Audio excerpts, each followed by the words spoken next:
The engine turned over with a low growl I knew better than my own heartbeat.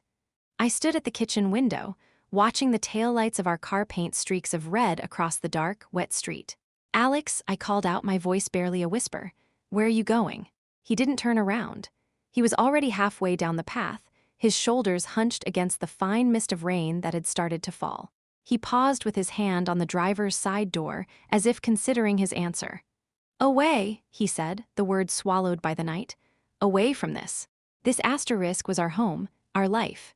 The little apartment we'd spent 2 years turning into a sanctuary." He opened the door, slid into the driver's seat without a backward glance, and a moment later, the car was gone. The sound of its engine faded, leaving only the soft hiss of rain on the pavement. I stood there for a long time, my hand resting on the cold glass of the window pane. I told myself he was just angry. We'd had a fight, a stupid one about money, but it was no different from a dozen others. He'd cool off. He'd come back. But when I turned from the window, my eyes landed on the small brass hook by the door. The hook where we kept the car keys. It was empty. His side of the closet was empty, too. His toothbrush was gone from the bathroom cup. It was a clean, quiet, methodical disappearance. He hadn't just left, he had evacuated. I spent that first night wrapped in a blanket on the sofa, my phone clutched in my hand, waiting for a call or a text that never came. Every passing set of headlights sent a jolt of false hope through me. The silence in the apartment was a physical thing, pressing in on me, amplifying the sound of my own anxious breathing. The sun rose on a world that felt fundamentally altered.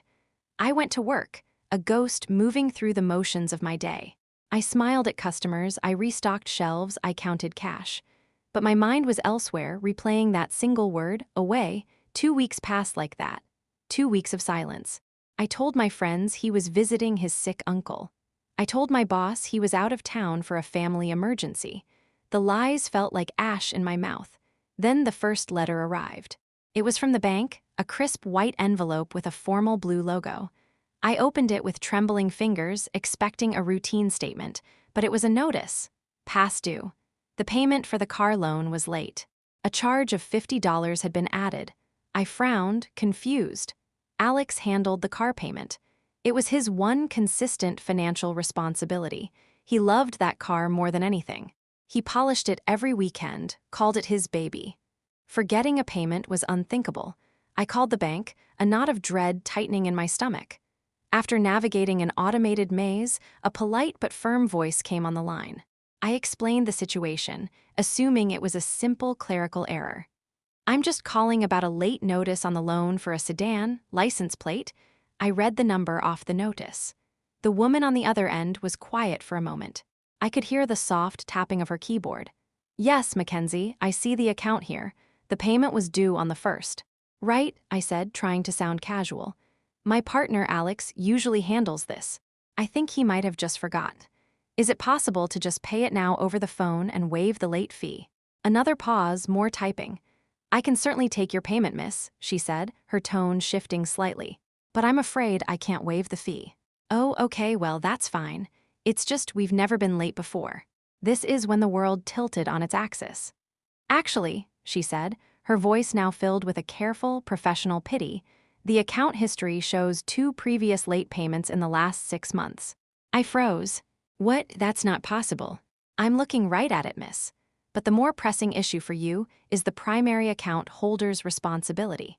My blood ran cold. Primary holder? I thought it was a joint loan. "No," she said gently. "According to the financing agreement, you are the primary applicant. Alex is listed as the secondary."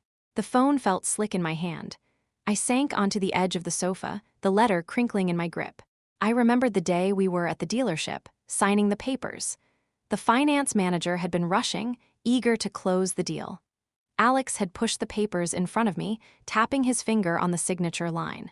"It's just standard stuff, babe," he'd said with that easy smile of his. "Makes it all official. We're a team." His credit was terrible. I knew that. He'd explained that putting my name first was just a formality to get a better interest rate. He swore it was a joint loan, a shared responsibility. A shared responsibility. He had lied. "Miss," the woman from the bank asked, her voice pulling me from the memory. "Are you still there?" "Yes," I croaked. How much is the total amount left on the loan? She told me. The number she said was so large it didn't feel real. It was more than I made in a year. It was a mountain. He hadn't just left me. He had buried me. That night, I didn't sleep. I just stared at the ceiling, the banker's words echoing in the crushing silence. The full weight of his betrayal settled over me, not like a blanket, but like a slab of concrete. It wasn't just about the money. It was the calculation. The cold, deliberate planning that must have gone into it. He had been setting this up for months, maybe longer. Every smile, every "I love you," every promise of our future was a lie designed to keep me compliant, to keep me signing on the dotted line. The emotional isolation was immediate and profound. I tried to explain it to my mother. She listened patiently, but her response was a dagger. "Mackenzie, I told you from the start there was something off about him. You never listen." She meant it to be helpful, I know, but all I heard was, "This is your fault. You were a fool." My best friend, Sarah, was furious on my behalf. "We have to do something," she said, pacing my tiny living room. "Call the police, report the car as stolen, sue him for every penny."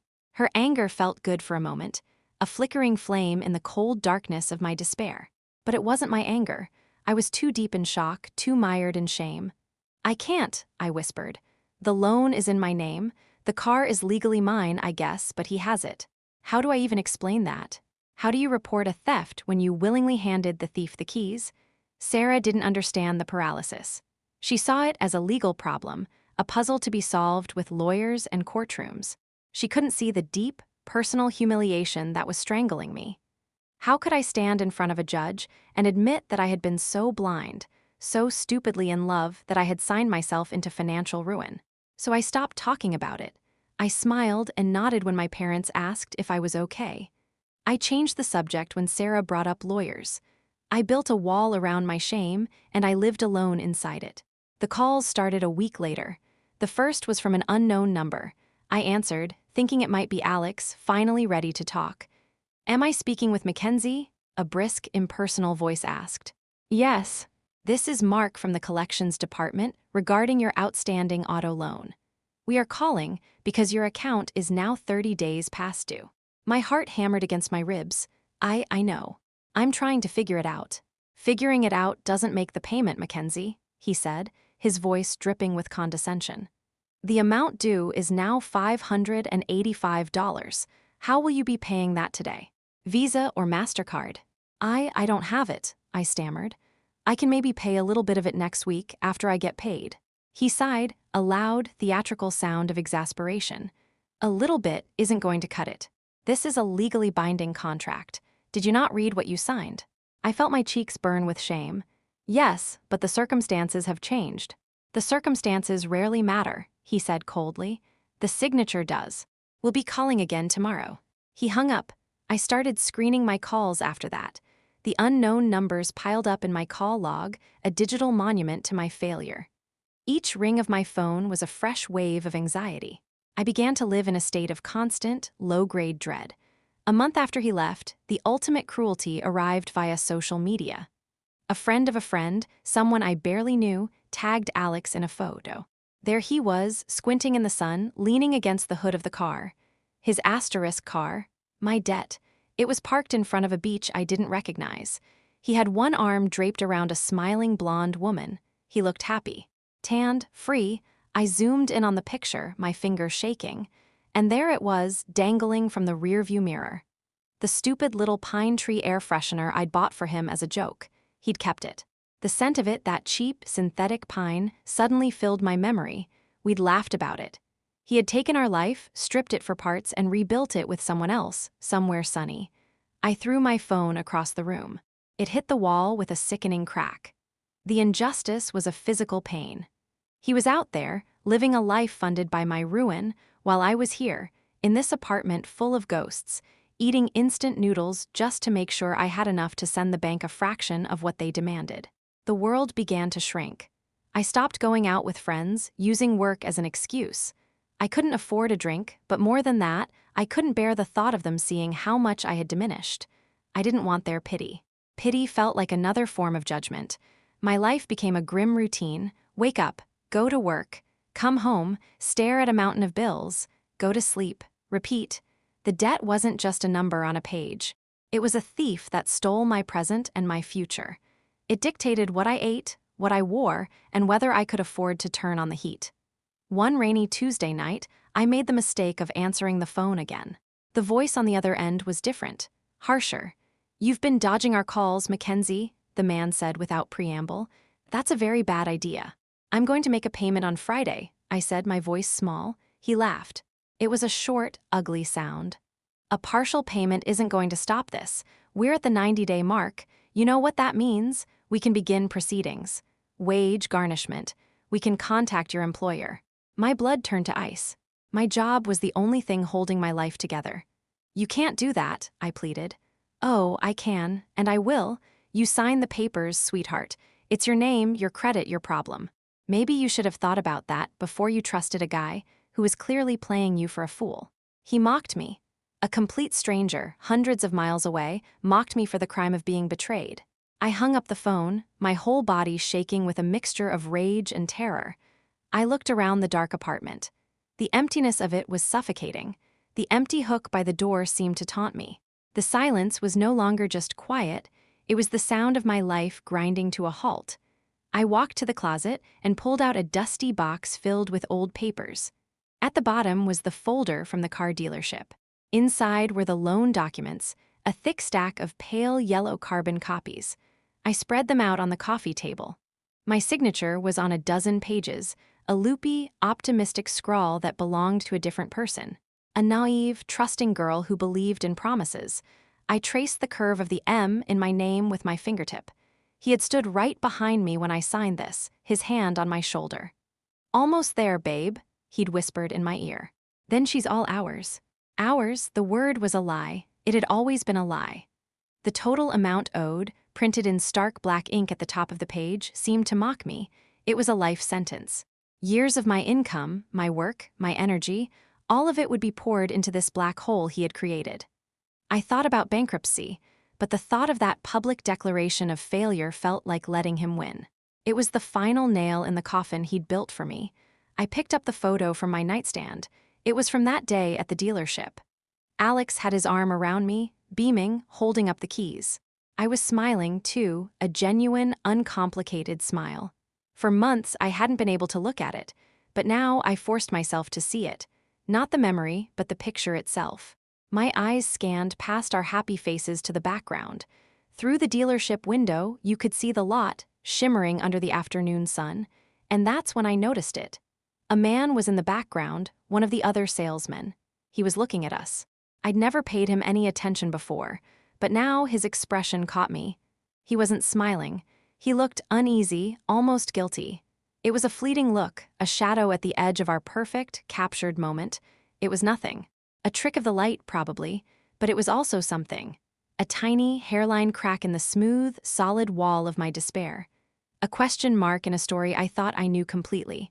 Why would he look like that? A cold stillness settled over me, pushing back the frantic waves of panic for the first time in months.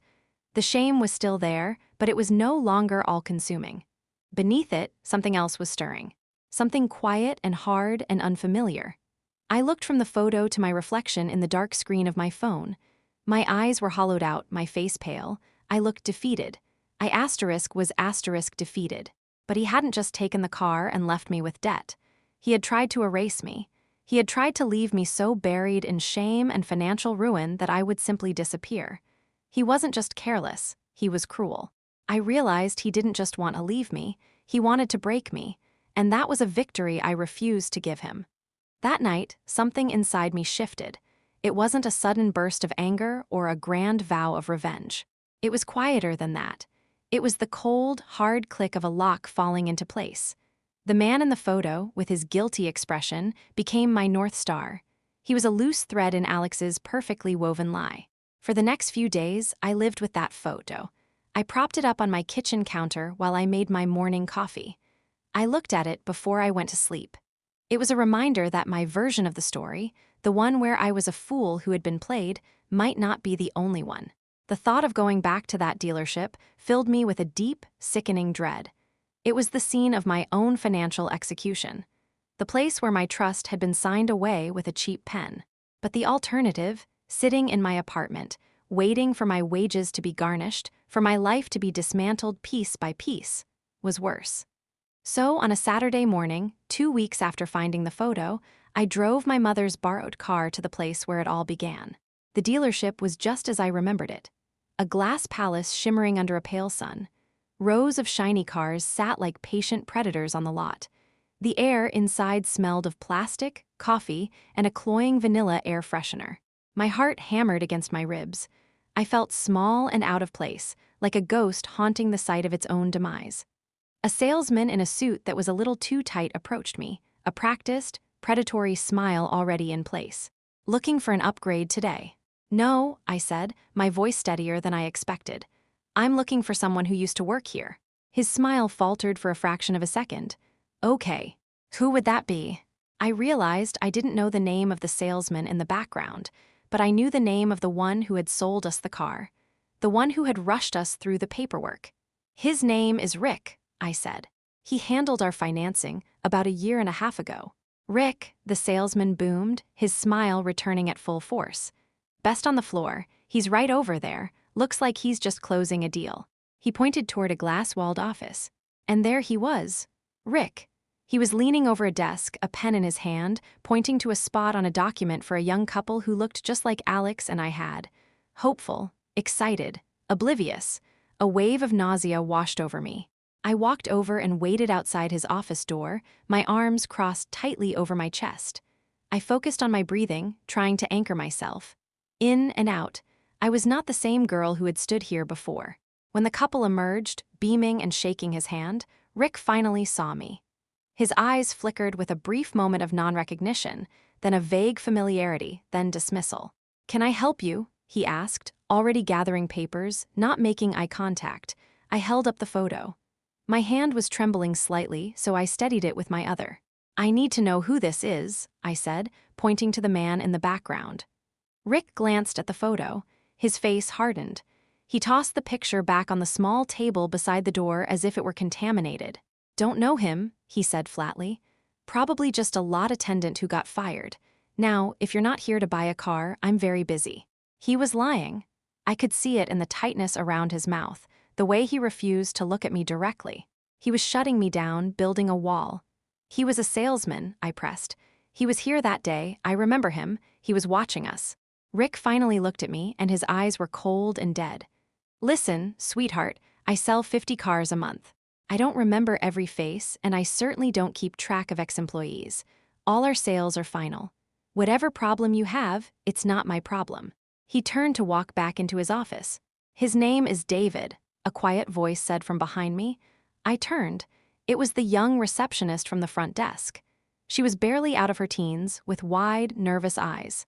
She was holding a stack of files, pretending to be organizing them, but she was looking right at me. Rick froze, his back still to us. "David Miller," she whispered, her eyes darting toward Rick's rigid back. "He quit about 6 months after you guys, after that." The air crackled with tension. Rick slowly turned around, his face a mask of controlled fury. He stared at the receptionist. It wasn't a look of anger, it was a look of warning, a threat. She visibly shrank, her face paling. I have to go file these," she stammered and scurried away. I looked at Rick. The mask was back in place. He gave me a thin, dismissive smile. "Like I said," he said, his voice low and menacing. "He doesn't work here anymore. Now you need to leave." He closed his office door, the click echoing in the suddenly silent showroom. I stood there for a moment, my mind racing. David Miller, he quit. The receptionist's fear was palpable. I hadn't just stumbled onto a loose thread. I had pulled it, and something ugly was beginning to unravel. I walked back to the reception desk. The young woman was there, her head down, pointedly avoiding my gaze. I leaned forward and spoke softly, so only she could hear. "Thank you," I said. She didn't look up, but she gave a tiny, almost imperceptible nod. "Do you know where he went?" I asked, my voice barely a whisper. She shook her head quickly. But then, as I started to turn away, she spoke, her voice so low I could barely hear it. "He said he wanted to work somewhere, smaller, more honest." She finally lifted her head, and her eyes were filled with a kind of desperate sincerity. "There's a little used car lot on the other side of town.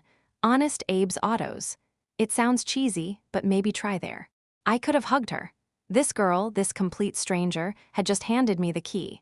She was risking her job to help me, someone she didn't even know. It was the first act of genuine kindness I had experienced in months, and it felt like a lifeline.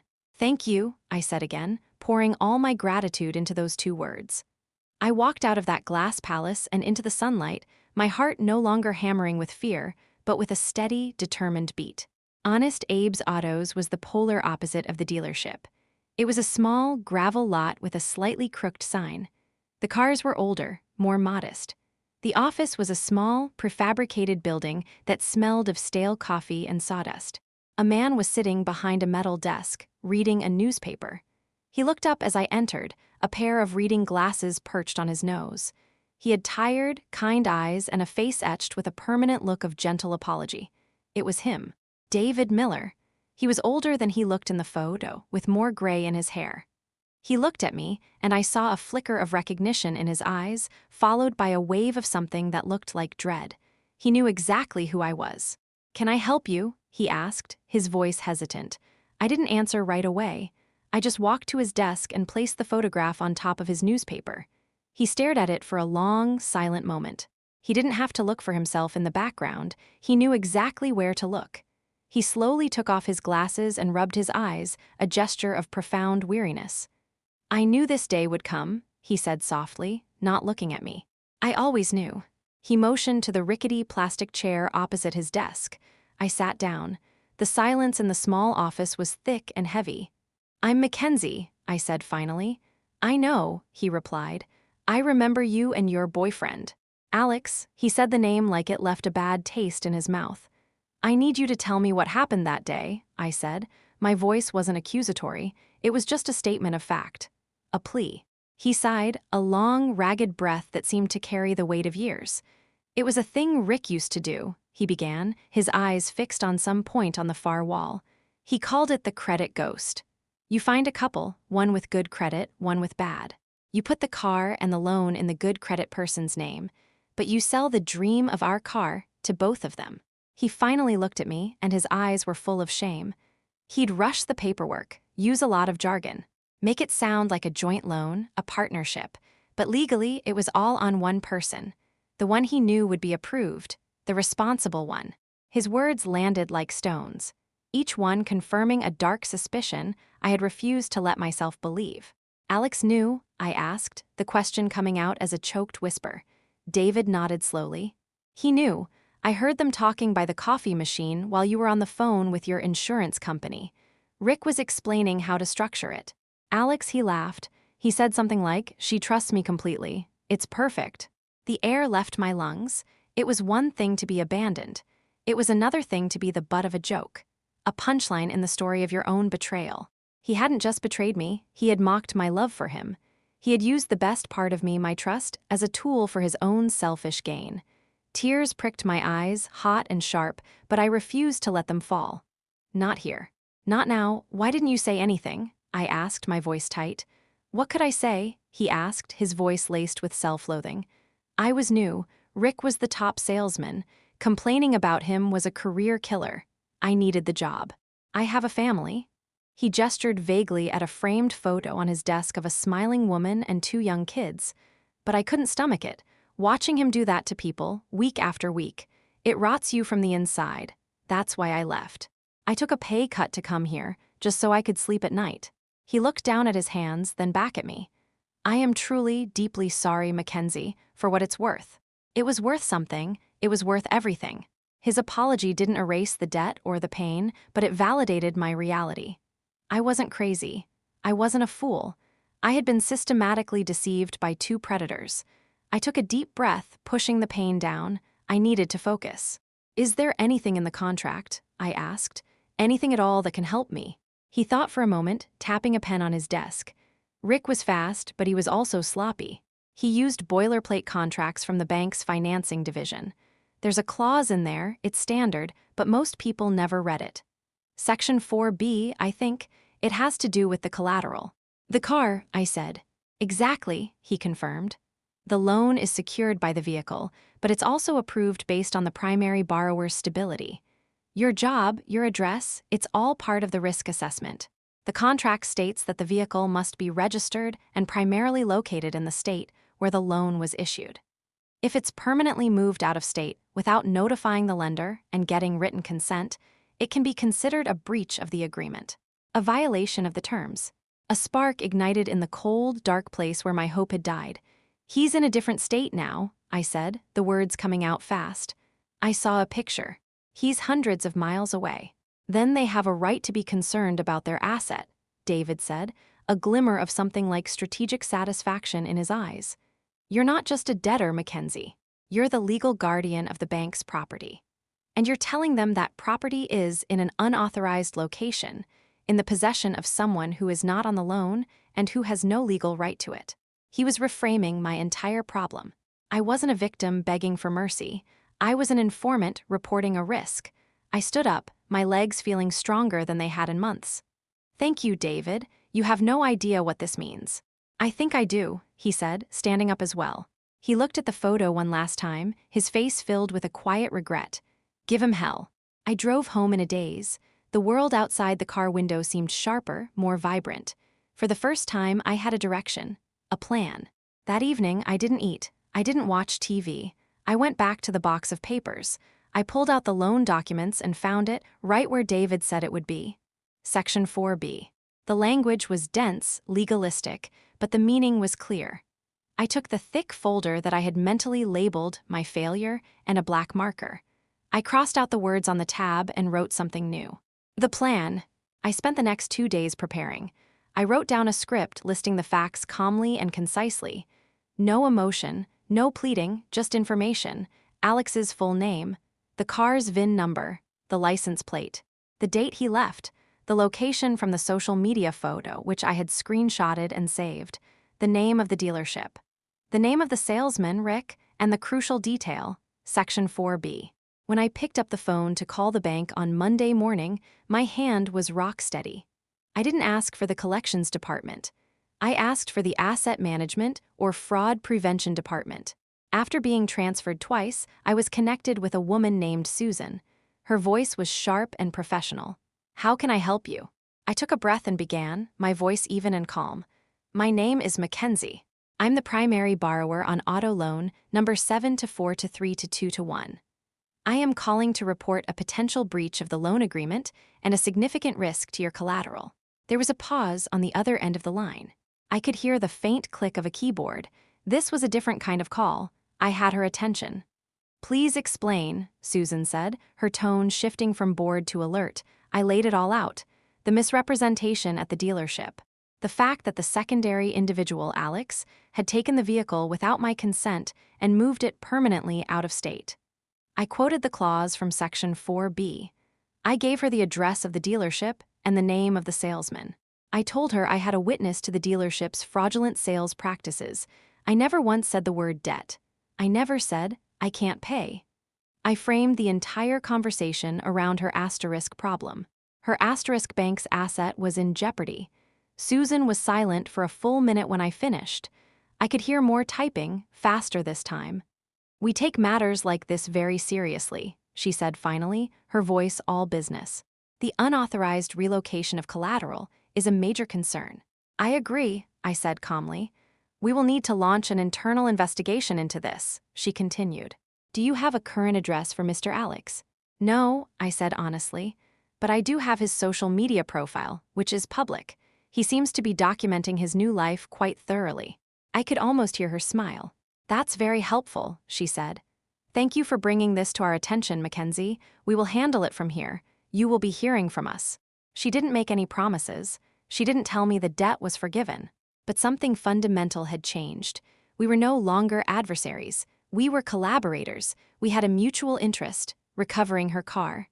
I hung up the phone and looked around my quiet apartment. The empty hook by the door no longer seemed to mock me. The silence no longer felt like a crushing weight. It felt like the calm before the storm. I realized the fight wasn't about getting Alex to pay me back.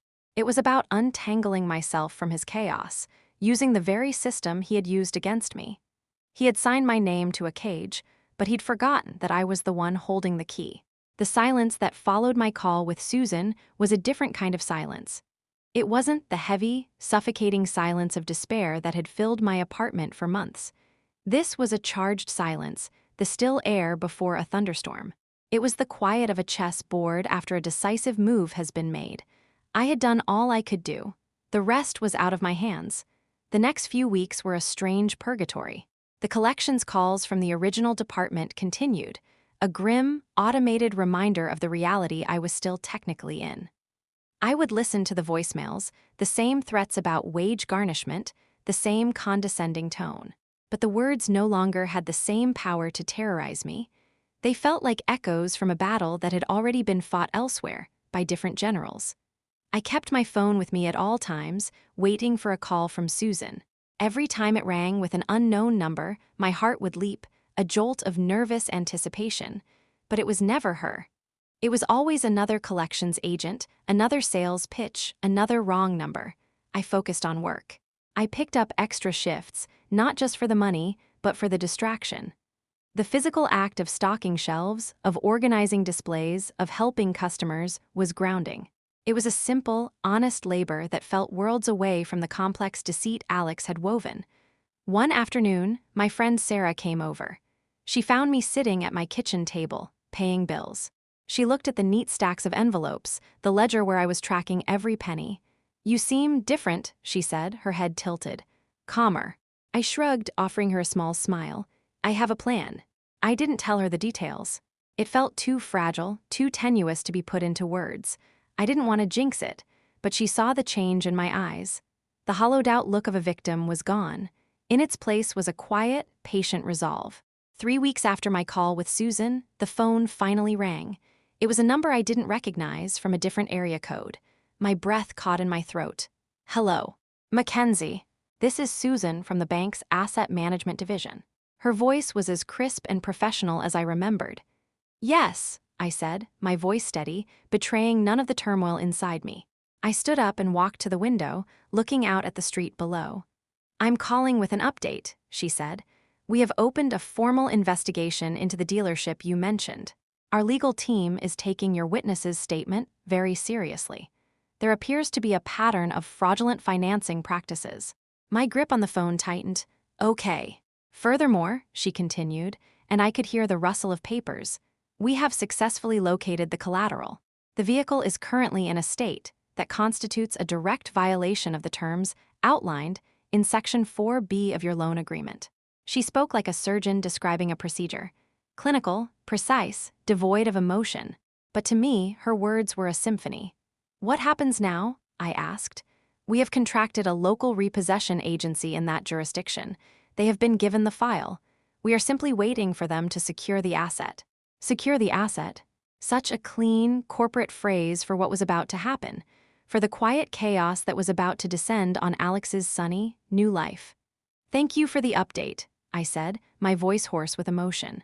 "We appreciate your cooperation, Mackenzie," she replied. "It has been invaluable. We will be in touch once the asset has been recovered." She hung up. I sank onto the sofa, the phone still pressed to my ear. It was happening, it was real. The gears of a large, impersonal machine were turning, and for once, they were turning in my favor. The next few days were the longest of my life. I went to work, I came home, I ate, I slept. But all the while, a part of my mind was hundreds of miles away, imagining a tow truck moving silently through a moonlit street. I pictured the car, his asterisk car, my debt, being hooked up and hauled away. I wondered what he would think. Would he assume it was stolen? Would he call the police? When would he realize it was me? The call came on a Tuesday night. I was washing dishes, the warm water a comfort on my hands. My phone buzzed on the counter. The screen lit up with his name, Alex asterisk. For a full minute, I just stared at it. I hadn't seen his name on my phone in almost 5 months. A ghost had come back to haunt me. My first instinct was to ignore it, to let it go to voicemail. But no, I had earned this. I dried my hands, took a slow, deep breath, and answered. I didn't say anything, I just waited. "Mackenzie?" His voice was a raw, panicked snarl. "What did you do?" There it was, no hello, no apology, just accusation. The immediate, unshakable belief that his misfortune was my fault, and in a way, he was right. "I'm not sure what you mean, Alex," I said, my voice a perfect mask of calm. "Don't play dumb with me." he shouted, and I could hear the frantic edge in his voice. The car, it's gone, they took it. My girlfriend saw it from the window. A tow truck they just took it. I pictured the scene. The blonde woman from the photo, her face pressed against the glass, watching as Alex's prized possession, his symbol of freedom, was unceremoniously dragged away. That must be upsetting for you, I said, the words dripping with a quiet, polite indifference. There was a moment of stunned silence on his end. He had expected me to scream, to cry, to match his hysteria. My calmness was disarming him. It was a language he didn't understand. Upsetting, it's a disaster, he yelled. Everything was in there, my work stuff, my stuff. They said the bank ordered it. What did you tell them? I leaned against the kitchen counter, my gaze falling on the empty brass hook by the door. It was just a hook now. It held no power. I told them the truth, Alex, I said softly. What truth? He demanded. That the car, which is legally in my name, was in the possession of someone who wasn't on the loan, in a state where it wasn't supposed to be. I told them their asset was at risk. I paused, letting the words sink in. It's called breach of contract. You should read the fine print sometime. I could almost hear the gears turning in his head, the dawning, horrified realization. You did this, he stammered, his voice a mixture of disbelief and fury. You did this to me. After everything, I was building a life here. I have a new job, a girlfriend. You've ruined everything. He said it as if he were the injured party. As if he had left me with a bouquet of flowers and a thank you note, not a mountain of debt and a shattered life. The sheer, breathtaking audacity of his victimhood was almost impressive. You know, Alex, I said, my voice still quiet, I think you'll find you did this to yourself. When you lied to me at the dealership. When you had me sign my name to your debt. When you drove away in the middle of the night without a word. I was going to pay you back, he insisted, the lie sounding thin and pathetic even to my ears. I just needed some time to get on my feet. No, you weren't, I said, and the certainty in my own voice was absolute. You were never going to pay, you left me to drown. You just never imagined I'd learn how to swim. I could hear his ragged breathing on the other end of the line. He was cornered, exposed, and he had nothing left but empty rage. You'll regret this, Mackenzie, he snarled, a last desperate threat. I smiled, a small, sad smile he couldn't see. No, Alex, I said, I don't think I will. And I hung up. I blocked his number. I blocked his new girlfriend's social media. I severed the last, toxic tie that connected us. A week later, I received a formal letter from the bank. It was printed on thick, expensive paper. It stated that the vehicle had been recovered and would be sold at auction. The proceeds would be applied to the outstanding loan balance, but there was a second paragraph. It stated that due to the extenuating circumstances surrounding the initial financing agreement and my proactive cooperation in reporting the contractual breach, the bank had decided to pursue the secondary party, Alex, for the remaining deficiency balance. They were also launching a full investigation into the dealership and its financing practices based on the information I had provided. The debt was no longer mine. I read the letter 3 times, just to be sure. The words shimmered through a blur of tears. But these weren't the hot, painful tears of betrayal I had cried for months. These were tears of relief, of release. The weight that had been crushing me for so long simply dissolved. I felt light. A month later, a small, handwritten envelope arrived in the mail. There was no return address, but I recognized the shaky cursive. It was from David Miller, the salesman from Honest Abe's. Mackenzie, it read. I heard what happened. An investigator from the bank came to see me last week. I told him everything. Rick was fired. The dealership is under corporate review. They're changing their entire financing protocol because of you. You did more than just get your life back. You made things right for a lot of people who will never even know your name. Thank you. I hope you find peace. Sincerely, David. I folded the letter and placed it in the box with the old loan documents. The box I had once labeled my failure and then the plan. Now it was just a box of old papers, a story that was over. The silence in my apartment was no longer charged or heavy. It was just quiet, peaceful. It was the sound of my own life, waiting for me to begin again. I started small. I bought a new plant for the living room. I went out for dinner with Sarah and laughed until my stomach hurt. I answered my phone without a flicker of fear. One afternoon, I was cleaning out a drawer and found the photo from the dealership. The picture of Alex and me, smiling, holding up the keys to a future that turned out to be a lie. For a long time, that photo had been a symbol of my own foolishness. Then, it had become a clue, the key to my own liberation. Now it was just a photograph of two strangers, a boy I used to know and a girl I no longer was. I didn't rip it up, I didn't burn it. I simply slid it back into the box and closed the lid.